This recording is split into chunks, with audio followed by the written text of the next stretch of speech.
amazing how quickly that trust has been earned at this point, or it's amazing how quickly that trust has been given. Another criticism, this one from the Critical Canucks, has to do with Episode 2, Viking for Hire. The whole point of Viking for Hire is that Gobber is out of a job because he doesn't need to make weapons because Burke doesn't need to kill dragons anymore. However, here we see that Burke still needs weapons for defending against other tribes. Why couldn't Gobber have just turned to that for his profession? And I speculated about that a little bit in that episode, but here we see all of the weapons were destroyed, so perhaps there were enough to defend against other tribes that he didn't need to make more. And now with the destruction of the armory, he has a lot more work to do. He has hundreds, at least, of weapons to reforge. But yeah, the status of the weapons supply on Burke is very inconsistent between Viking for Hire and some of the other ones, and that is confusing and frustrating. The TV budget really reduces the number of people they can show in these battle and crowd scenes, and that is frustrating, and we've seen that before. Because really, the most adult Burke warriors we see in any shot is 4, and that really is a problem. The Critical Canucks point this out, and I've noticed it too, and it's just one of the limitations, unfortunately, that comes with the TV budget. I don't think it hurts the story, because the overall story can still be told well, and it makes sense from Alvin's side that, again, he's just bringing a small surgical strike force, but the hundreds of warriors we saw in the Great Hall from the first movie are now mostly missing, and that is frustrating. The Critical Canucks also agree that there's too much slow motion in the battle scene, and again, I'm okay with it. I thought it was done well, but some don't like it, so that's a difference of opinion. The treatment of Bucket by Mulch, I think in this episode, is a weak point, or at least a bad example for any children that might be watching it. Bucket clearly has a serious mental impairment and a traumatic brain injury, and Mulch, for whatever reason, is the person who's supposed to care for him. Maybe they're brothers. We never really find out. But Mulch is clearly very frustrated with his job and some of Bucket's behavior, and at one point says it's like keeping track of a half-wit pig. And that's just really mean. It's certainly consistent from Mulch that he, on some level, clearly cares about Bucket because he's putting in the effort to take care of him, but is also very frustrated. But, treating someone like that with a mental illness is not right. And I'm not so much upset that Mulch calls him that, because there are people in the world who treat mentally ill or brain-damaged people that way. I think it's bad that Mulch is never called out on it. That no one ever says to Mulch, look, I know it's frustrating, I know it's hard to take care of him, but he doesn't deserve that treatment. He was badly injured by a dragon, and we're doing our best to take care of him afterwards, and you should too. Geek Reviews also agrees with not liking Mulch's mistreatment of Bucket through his name-calling.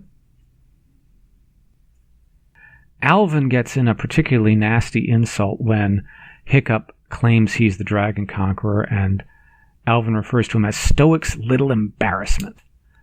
Now, this isn't bad in and of itself, I think, because it makes sense. Alvin's the villain. He's going to be mean to people. And it also gives us another clue as to when Alvin was cast off the island. And I speculated before that he was cast out before Hiccup was born, but now it's clearly after, because he knows who Hiccup is. Although maybe other people have come to Outcast Island afterwards with stories of Hiccup, but that is a really nasty insult, but one that probably Stoic, maybe in his heart of hearts, would have agreed with back in the times when he and Alvin were still friends. And it goes to show how much Hiccup has changed, or really, not that Hiccup's changed, but how much everyone's opinion of Hiccup has changed in the intervening years. There are a couple of points in the battle scene that I think could have been done better, and that are just not done well here. One is, there is one point where the Outcasts fire a spear, basically, a large arrow at Stormfly. Stormfly dodges it by performing a barrel roll, but Astrid isn't strapped in, isn't hanging on, so she falls off. That's all fine, but Astrid then falls off Stormfly, hits a rope, bounces off a mast, and lands in a box on the deck of the ship. She's fallen a pretty great height here. I mean, I don't know how tall these masts are, but she's fallen at least, I'd say, 10 feet, probably more like 20. And she's completely uninjured. She's bounced off of several hard objects and smashed into a ship's deck after falling off a dragon at speed, and is completely fine. And I think that's a little unrealistic. My ridiculous headcanon explanation is that Burke isn't actually on Earth. These are aliens on a planet that is very similar to Earth. We see a lot of these in Star Trek, where you have very humanoid aliens. That would also explain their very large eyes and the presence of these creatures that don't exist on our planet. Maybe the inhabitants of this world have some sort of internal structure that's different enough from ours that allows them to be much more robust against impact and blunt force trauma. That's the only thing that would explain some of the things we've seen them survive, even so far.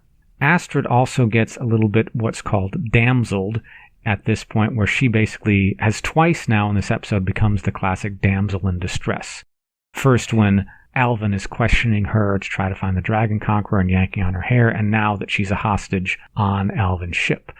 This one fortunately doesn't last very long because Stoic and his force are able to use the steam to camouflage themselves and sneak up on Alvin's ship and collide with it, which gives Astrid a chance to land a couple of good blows on Alvin with an oar and thus rescue herself.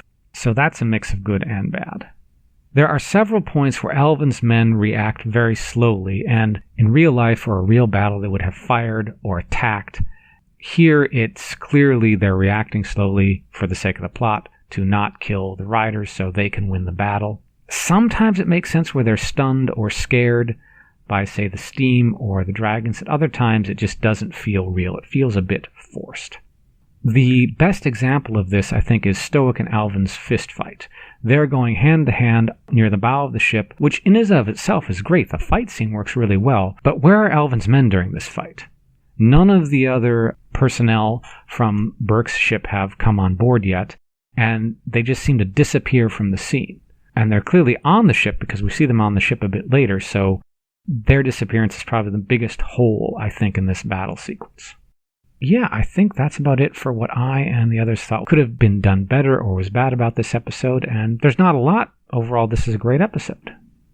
Wait, is this gonna get weird? Every episode is imperfect, which means they all have bad things. They also have weird things. Although looking through my notes, I actually don't really see any that I noted as weird, and I didn't note anything from anyone else either. So maybe this is the rare episode that doesn't have much weird in it. And I suppose that makes sense because this is a very fast-paced episode. There's not a lot of time for that sort of thing. I guess I'll say one thing I thought was weird was when Hiccup encounters Fish Legs, he is hiding under something and Hiccup finds him there. It's not clear what they're hiding under. Are they hiding under a house? Are they hiding under some kind of vehicle? If they're hiding under a house, why are their houses up on stilts? That's a bit odd. I mean, the whole scene works out well, but where they are is just unclear and a little strange. What's right is right, son. Now's the time when I usually discuss what the moral of the episode is, or what lessons it might have for us. And with this episode, that's not very clear. This is a very action and plot-oriented episode, so it doesn't seem like there's much intent, at least that I could see, to convey a lesson, although I think there are a couple. I think the morals, or the lessons for this episode, come right at the beginning and right at the end. One is Hiccup's old Viking saying that when your friends are on the spit, you're the one who feels the fire. That talks about friendship, about caring for others, that when your friends hurt, you hurt too. And since I think this show's primary audience is young boys, boys in our culture are often not taught or equipped how to deal with those sorts of emotions very well, like sympathy and pain, and so saying to them, it's okay for you to hurt when your friends hurt, and it's okay that you want to do something about it, is a good thing. It is proof that you really are friends. Maybe one could take that a step further and say if you feel compassion for people or feel the pain of people who aren't your friends, that's even better. The other lesson, I think, comes right at the end in Hiccup's final confrontation with Mildew. Hiccup only wins a partial victory here. He admits that he can never prove what Mildew did, and even though he has all the dragons back, Mildew pretty much escapes justice. I mean, Mildew committed treason. Mildew committed crimes for which, in real Viking times, he could probably be executed. But nothing really happens to him, except everybody in the village disdains him, which is pretty much what was happening before.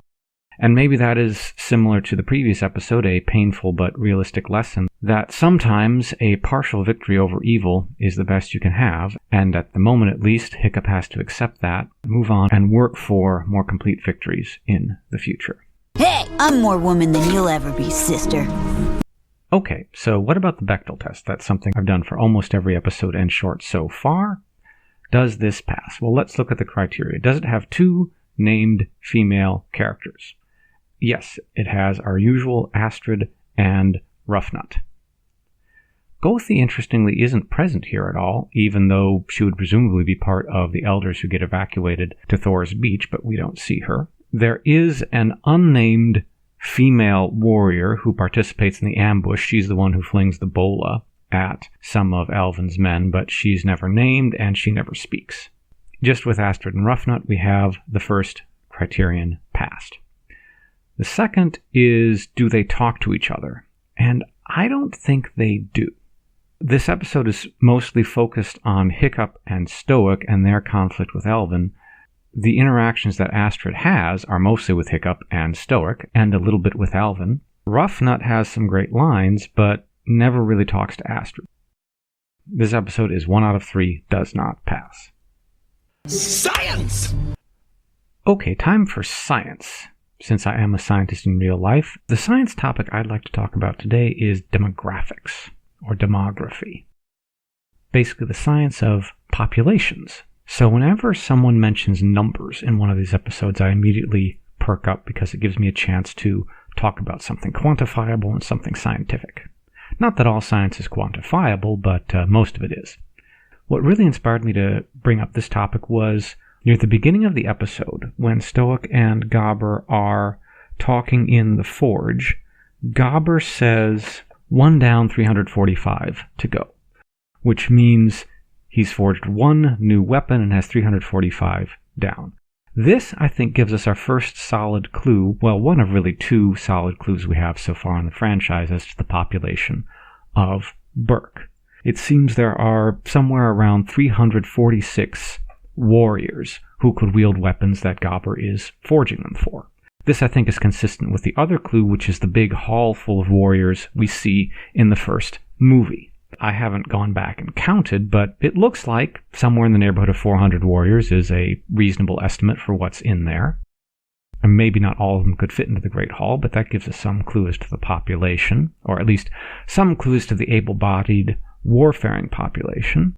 Now, we don't know what the ratio, say, of men to women would be, but from that crowd and the number of beards in it, it seems like it's mostly men. Certainly Astrid expects to be a warrior when she grows up, and in effect already is. Roughnut, it's not so clear whether she really wants to be or is just being forced into it because of the dragon fights, but certainly later on in the series we'll see she is an accomplished one as well.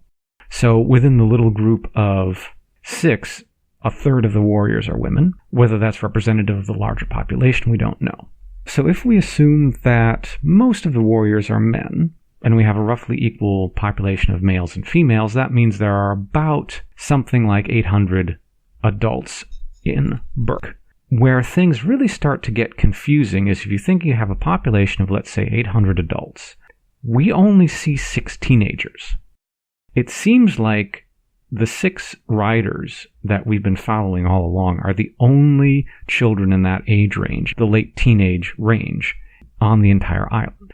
And this is very inconsistent with what we would expect from real Viking populations. Again, this whole series has very little to do with real Viking culture or demographics, but it's really where we have to start. It's the only real historical point of reference we have. Finding a nice clean chart of what the population distribution by age of Vikings was is a little difficult, but there is a website called herstwick.org, which is apparently a sort of historical reenactment group for Viking culture. There's a nice chart on one of their sites, which I'll link to in the description, talking about the population distribution by age for quote-unquote Norse lands around 1000 AD, which is roughly what we're talking about in How to Train Your Dragon. And according to that chart, half the population should be under 15, which means if there are 800 adults in this village, there should be 100 people under the age of 15 as well. We don't see that. We will see some other little kids and younger people, but still, we can get sort of a range of potential island populations, or at least a range of potential population of able-bodied warriors on the island, or at least